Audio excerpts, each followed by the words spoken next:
আসসালামু আলাইকুম। ওয়ালাইকুম সালাম। আপনার কাছে এত সুন্দর আর সমান কেন? ও হুমান। হ্যাঁ। ওই অনেক সময় বীজ দেওয়ার সময় সবাই এই টাইমে বীজ দেওয়ার সময় কেউ এরকম ভাবে বীজ দেয়। হ্যাঁ, এইভাবে আমি কিন্তু ওকে এই সময় পিলি পিলি বীজ দিই, এরকম ভাবে ঠিক পিলি পিলি বীজ দিই। তার কারণ হচ্ছে যখন আমি ওইভাবে বীজ দিব তখন সব গাছে সমানভাবে বীজ পাবে না, কোনো গাছে কম বেশি বীজ পাবে।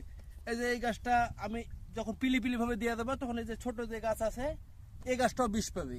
তাহলে এই গাছটা যখন পুরা বিষ পাবে তখন এই গাছটাও ঠিক ওর সাথে ঠেলে ওঠার চেষ্টা করবে।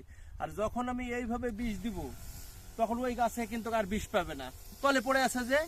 হ্যাঁ, তা আমরা ইনশাল্লাহ সবাই চেষ্টা করবো এই পিলি পিলি বীজ দেওয়া। পিলি পিলি বীজ দিলে একটা উপকার কি পাবেন, প্রত্যেকটা গাছে বিষ পাবে এবং যে ছোট গাছ সেই গাছটাও বিষ পাবে। এই পদ্ধতিটা আপনারা গ্রহণ করতে পারেন, তাহলে আপনারা অবশ্যই উপকৃত হবেন। ঠিক আছে, তো সবাই ভালো থাকবে না, কাজ করি।